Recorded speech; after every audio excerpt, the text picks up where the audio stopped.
What are the best core exercises for improving our posture? I'm going to answer that question today. Well, first we need to dissect what exactly is the core, as well as what are these types of exercises, and even what is good posture. So we're going to answer all these questions, as well as give you 3 exercises for improving the aesthetics of your core, but that will help to maintain or even improve your posture. That will be at the end of this video, so do make sure that you stick around for those. But that said, I will include timestamps so that way you can skip around as you see fit. So to kick off this video, let's first discuss what is the core. So most people think of the core as our six-pack, this area that is supposed to be super jacked and juicy, looks great and aesthetic, but it is only one muscle of a vast amount of muscles that make up our core. And in my opinion, the core is made up of our diaphragm, our pelvic floor, and really just anything in between there. So this is your back muscles, this is your side obliques, your external obliques, internal obliques, multifidi, your hip flexors,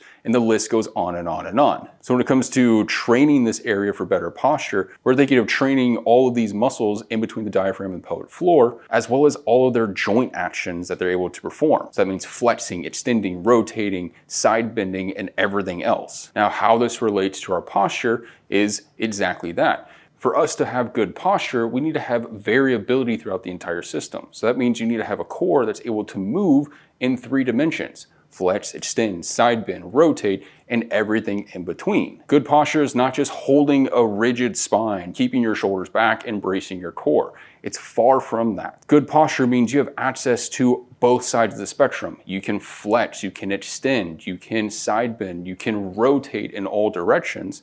And with having full access to that spectrum, your body is then able to find this middle ground, a sort of balancing point between the 2 ends of the spectrum of movement. So if there's anything you get from this video, is that posture is not a stiff, rigid, single position, but it's a multitude of different shapes that you can get into through movement. And that reflects itself through the body's ability to then find the middle ground of this vast array of movement that you're able to complete. So that's a quick version of how I look at posture, and I can go way, way deeper into that, and I have plenty of other videos here on the channel that you can check out. But that said, let's get into the best exercises that are actually going to improve these qualities of motion, improve your overall mobility, and strengthen through those end ranges of motion, so that way your body can find that better balancing point. So as a pro tip, just to kick off these exercises, the majority of these movements I will be showing you, of all these exercises, and really most of the exercises that I use for myself and my clients to improve that variability, they have some sort of rotational component to them. These 3 will primarily focus on the abdominals, but as a principle, having some sort of rotation typically yields the best outcomes in terms of improving your variability and thus improving posture. So now that we got that out of the way, the first exercise we're using is an alternating starfish. This is one of my favorite exercises as it targets the external obliques and hip flexors, as well as stretching out some of the posterior chain that typically gets tight on people that struggle with sway back posture, maybe some anterior tilt, rounded shoulders, as well as really any other postural deviation you might see.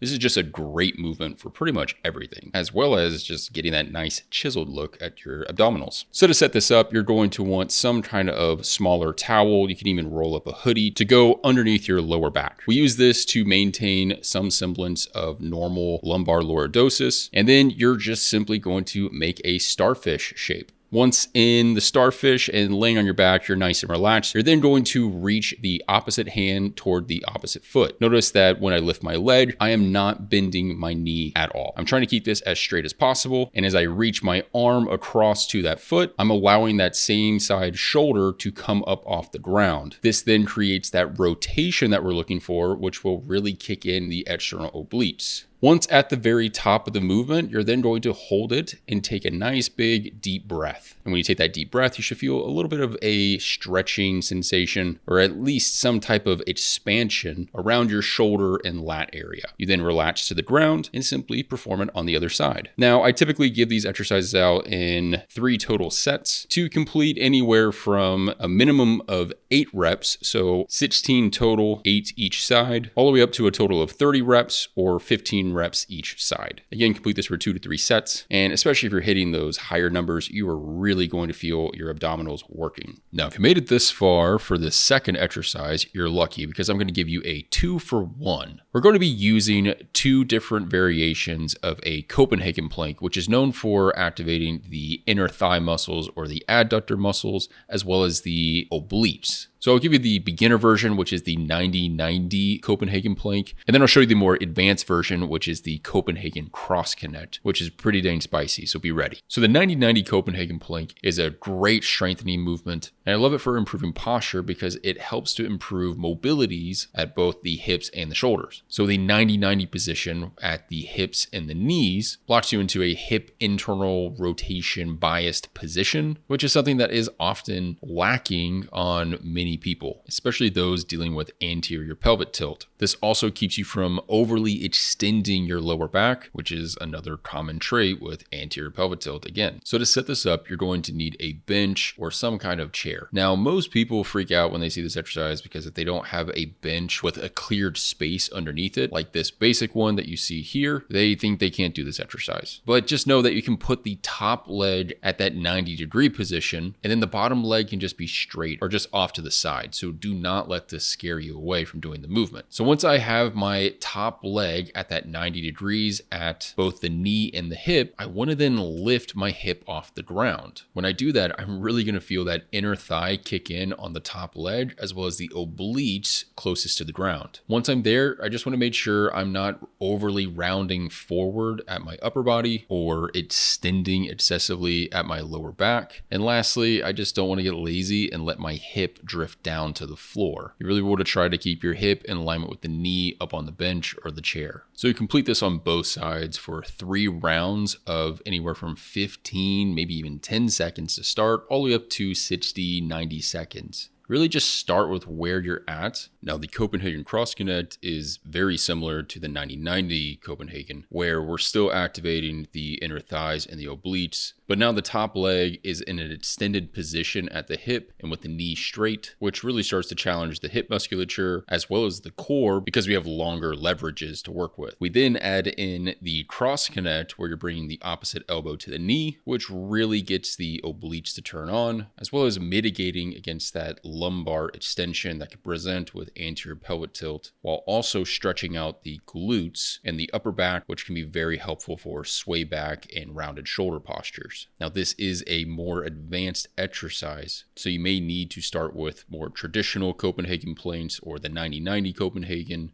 to build up to this. But if you're able to execute this, I would highly recommend utilizing it in whatever workout routine you have. Now, our last exercise we'll be using in this series is our traditional high to low cable chop. You can do this with a band, but either way, we'll be in a half kneeling position, which really helps to mitigate any of that lumbar extension. This movement is really great for practically all posture deviations. So we're talking uneven hips or uneven shoulder postures, as it's really going after all of that rotation while providing a stable position at the hips due to the half kneeling. That half kneeling position also provides a neutral pelvis, which is fantastic for that anterior pelvic tilt, as well as sway back postures. And then we add the rotation component, which is activating those obliques. So all in all, this is a fantastic movement. All you need, again, is a band or a cable stack. Take it up to the top of a doorway or the tallest setting on a cable stack. Grab a rope attachment. If you don't have that, just grab the band. Set up in a half kneeling position. And whichever side you're going to be chopping down toward, you want that leg up. Be sure to keep your weight distributed evenly between your knee and the front foot. And then as you chop, you're trying to keep your arms relatively straight and allow for your trunk to do the work. Don't let your arms do the work here. So you want to feel that your breastbone, your sternum rotates to the left or the right. You don't want to see your chest stay square with the wall ahead of you. It needs to be turning and rotating. I like to have people do this exercise for 3 sets of 10 to 15 reps on each side, where the higher reps just help to pattern the movement a little bit more. Now, at the end of the day, all of these exercises are just generalizations. These are the exercises I tend to program the most for sway back, anterior tilt, forward head, uneven shoulders, uneven hip postures. But you may need something more specific for your mobility, your postural presentation. So just keep that in mind, that this is a generalization and these movements are sort of catch-alls that I found to be helpful for most people. Try the exercises out, see if they work for you. And if they don't, then they may not be worth your time. So I hope you found this video helpful, gave you some ideas for exercises to put into your programming. Be sure to like, subscribe, and I will see you guys in the next one.